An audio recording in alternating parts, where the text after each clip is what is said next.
Don't blink. It's your boy Ink. Welcome to the Culture Show. Everyone wants to having a wonderful day on this 14 April 2025. Today we're talking about survival of the fittest. So grab a seat. This is a lovely weather. We don't have any lights on the balcony.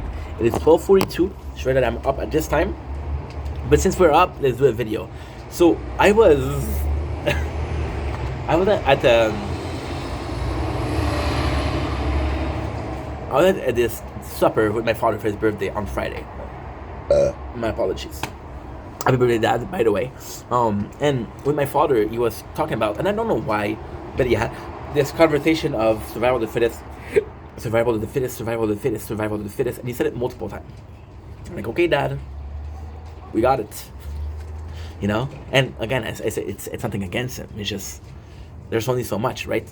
And the way he was talking about it, it really felt like the classical work smart but not hard. You guys know how I feel about that. I hate it because it's like, no. You can work smart and hard. Working smart doesn't mean that you don't work hard, or doesn't mean that you don't have to work hard, right? You can find a way to do this better than somebody else. Doesn't mean that just because that's you're better than the other worker, right? You both have the same quota, you both have the same time on the thing, so you manage your time like that. But still, doesn't make you a better worker. And then he was talking about the survival of the fittest, right? And it kind of bugged me how it was presented, as then it's, and I do agree to a certain degree. I do agree. Survival of the fittest. The world is a rough place, right?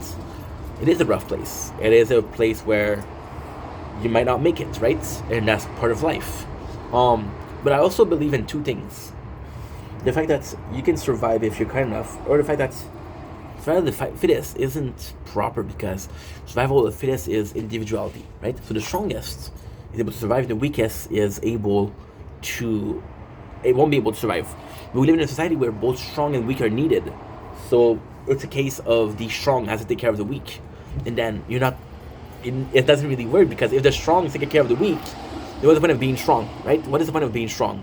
So in this case, there's a synergy, or there's a symbiosis of the strong and the weak. Now, the symbiosis of the strong and the weak comes in a shape of, well, I was born strong, so I'm gonna defend the weak, or hey, I was born weak, but I have to take care of the strong, right? And there's always gonna be this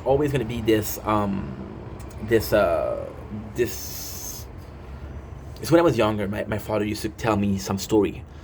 It was called Les Fables de la Fontaine, which is fable. So there was this one, right? And there was a cicada, right, who was singing and playing music. There was this ant, and the ant, the whole summer, they put food in their I don't know, their nest, right? And then when came winter, the cicada was like, hey, I'm hungry. And then the ant was like, yeah, but I worked the whole summer, right? And then the lesson of the story is, if the cicada helped, right? If she worked, she would have had some food. But the other moral is that even though she didn't work, the ant's gonna take care of her. Even though the ant worked, right? Or even the three pigs. One of them has a house that is easily blown away. One of them is too weak. One of them has a house that is really strong. And then in the story, of course, it's a story for kids, right? You got the wolf, and the wolf comes in, and he wants to eat the pig. So they create three houses for themselves.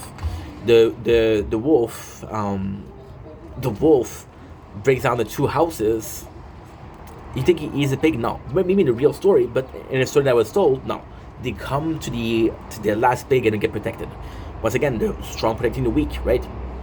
So survival of the fittest is a flawed concept, right? Now, success of the fittest is something that I'm more okay with. I just have a problem with surviving, in the fact that if you're not strong, you won't survive. I don't think that's true. I don't think that's true. Now, there's different type of strength. There's mental fortitude, there's strength, physical strength, emotional strength, social strength, right? And they're all, case in point, important. Then, with the context of work hard, work smart, not hard, the two of them together, I felt, when I said that, that's why I do video with the nights. It's like, oh, you're crazy. Why are you doing video with the nights? because I got pimples, and look how loud this is. So once again, we go in, right? And we go in, and I'm like, okay, well, I'm feeling defiant because it's bothering me. So then, survival of the fittest. What if it was what if it was survival of the most clever? Now, you would agree that being smart is being one of the fittest. If you're smarter than other people, then you're fitter than other people to survive, right? You're putting yourself in a position that you survive because of your thinking, right? What if it was the survival of the loudest? So because you're the loudest, you're reaching more people, you have some leadership, hopefully, and you get to survive, right? And then it came to me, survival of the craziest, right? And weirdly speaking, this is where I put myself. So how does it apply? Survival of the craziest is, are you willing to go or do something that other people won't? So you're presented with a concept, right? And because this concept has failed in the past, you're told that this is crazy. So for example, I don't know, running or beating a game or doing a math or reading a book in this amount of time or doing a puzzle. It's hard, it's called impossible because you're attempting it. You're crazy, right? But if you succeed, then survival of the crazy works, right? And again, it's in every single case, in the strongest, survival of the fittest, the strongest win, the smartest win. So it's always the best in every single case, right? The craziest is also the winner.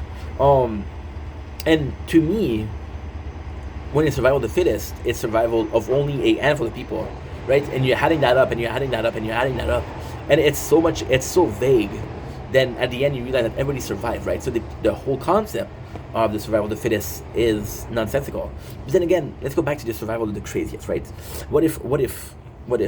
Let's take a more close to home experience, right? The amount of video that I made today, the amount of video that I made yesterday, the amount of video that I did the last 4 years, because we're reaching 4 years the 9th of May, which is in less than a month. And then because we did that, we work in a crazy fashion. We work more than other people. Because we work more than other people, then it should be the one to survive, right? Not really, right? So even if you were able to do the best, or you're not surviving, right? And then think about all the people that give up, right? Are they still able to survive? I'm sure they're okay. I'm sure that they're really okay, right? I'm sure that they're pretty good actually. And then it to me this is such a weird concept, but it's such a widespread concept, right? Survival of the fittest. It makes me think about sacrificing others, right? And other people not being able to. And that breaks my heart.